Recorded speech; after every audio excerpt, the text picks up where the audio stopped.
बिस्मिल्लाहिर्रहमानिर्रहीम। अजीज़ दोस्तों, आज की वीडियो नेपाल और भारत के हवाले से है। नेपाल ने एक नया पॉलिटिकल मैप बनाया है जिसमें तीनों मुतनाज़ इलाके जो नेपाल और भारत के दरमियान है उनको नेपाल का हिस्सा करार दिया है। इंडिया में इस खबर से सफ़े मातम बिछ किया है। इंडिया ये सारा खेल चीन के कंधों पर डाल रहा है कि चीन के कहने पर नेपाल ने ये नक्शा बनाया है। वो इलाके जिनको नेपाल और इंडिया क्लेम करता है कि ये इलाके हमारे हैं, वो काला पानी, लिम्पी या धूरा और लेपोलिक, ये तीनों इलाकों को नेपाल ने अपने नक्शे में शामिल किया है। इंडिया का मीडिया जो झूठ का पलंदा है, अब चीन और नेपाल के खिलाफ मीडिया पर सुबह शाम झूठ का फ़रोग कर रहा है। लेकिन आज से 6 माह पहले इंडिया ने जो नक्शा बनाया था, इसमें काला पानी जो मुतनाज़ा इलाका है, इसको इंडियन नक्शे में शामिल किया गया था।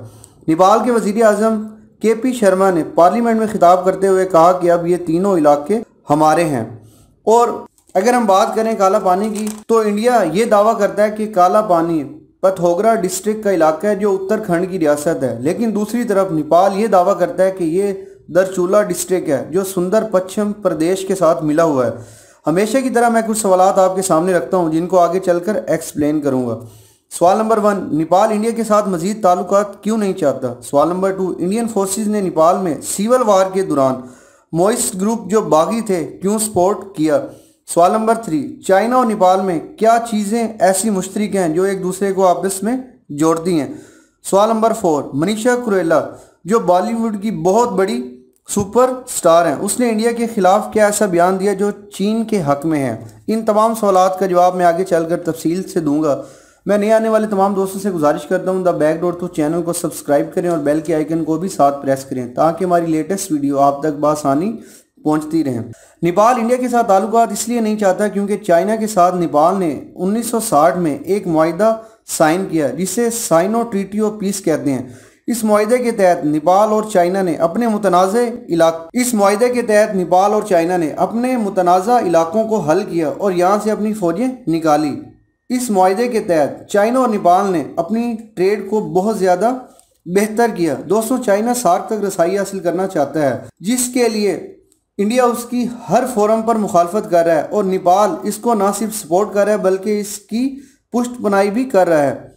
इंडिया ने नेपाल में सिविल वार के दौरान 1994 से 2008 तक जो रही है मोइस्ट पार्टी जो इक़्तिदार पर कब्जा करने के लिए रियासत और इसके इदारों के खिलाफ प्रोपेगेंडा करती रही है। इंडियन फोर्सेस ने बागी ग्रुपों को सपोर्ट किया ताकि कम्युनिस्ट पार्टी की हुकूमत ख़त्म कर दी जाए। दोस्तों, ये एक स्पेस खाली थी जहां चाइना ने इस मौके से फ़ायदा उठाया और बागी ग्रुपों को जो नेपाल में रियासत के अगेंस्ट लड़ रहे थे उनको ख़त्म करने के लिए नेपाल का साथ दिया और वहाँ इन्वेस्टमेंट की, जिससे इंडिया के खिलाफ नफरत बहुत ज़्यादा बढ़ी।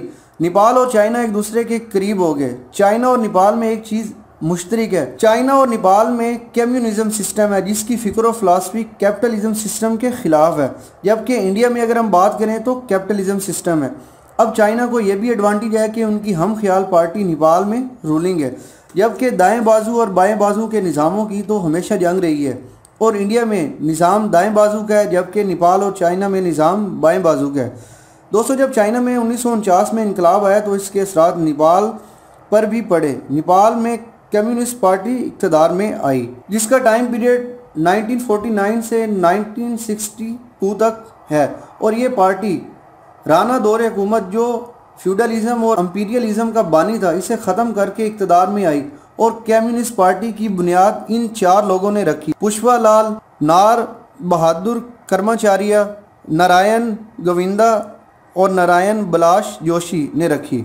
दोस्तों, नेपाल की 25,000 फौज इंडियन आर्मी में है। जब नेपाल चाहे इंडियन फौज से अपनी फ़ौज निकाल सकता है जो इंडियन की फौजी ताकत को कम कर सकती है। चाइना किसी वक्त भी नेपाल के साथ मिलकर इंडिया पर हमला कर सकता है। दोस्तों, ये काम करवाना बहुत ज़रूरी था क्योंकि हाल ही में इंडिया पाकिस्तान के इलाकों गिलगित बल्तिस्तान और मुजफ्फराबाद पर हमला करने का सोच रहा था, जिसे चाइना ने यह मैसेज दिया कि पाकिस्तान के खिलाफ अगर बात की तो इंडियन इलाकों को भी आप भूल जाओगे क्योंकि चाइना पाकिस्तान का इत्तेहादी है।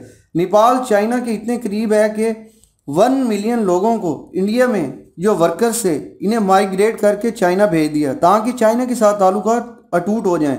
दूसरी तरफ हाल ही में जब इंडिया ने चाइना के झंडे पर कोरोना वायरस बनाया तो नेपाल ने इंडिया को कहा कि आपकी वजह से ये कोरोना वायरस फैला है। नेपाल चाइना के साथ मिलिट्री एक्सरसाइज भी कर रहा है, जो इंडियन को एक साइलेंट मैसेज है। अगर चाइना के साथ कोई जंग की तो नेपाल चाइना के साथ मिलकर इंडिया को तबाह कर देगा। नेपाल इंडिया से इसलिए भी नाराज है क्योंकि इंडिया ने एक रोड बनाया है। Indian defence minister Rajnath Singh ने 2020 में एक रोड बनाया जो लेपोलिक, जो कि मुतनाज़ इलाके है, उससे 80 किलोमीटर दूर है। ये एक मुख्तसर Indian defence minister Rajnath Singh ने 11 मई 2020 को 80 किलोमीटर लेपोलिक रोड बनाया है। ये एक मुख्तसर रोड है जो न्यू दिल्ली और क्लास मंसूरा को मिलाएगा, जो तिब्बत के इलाके के करीब है।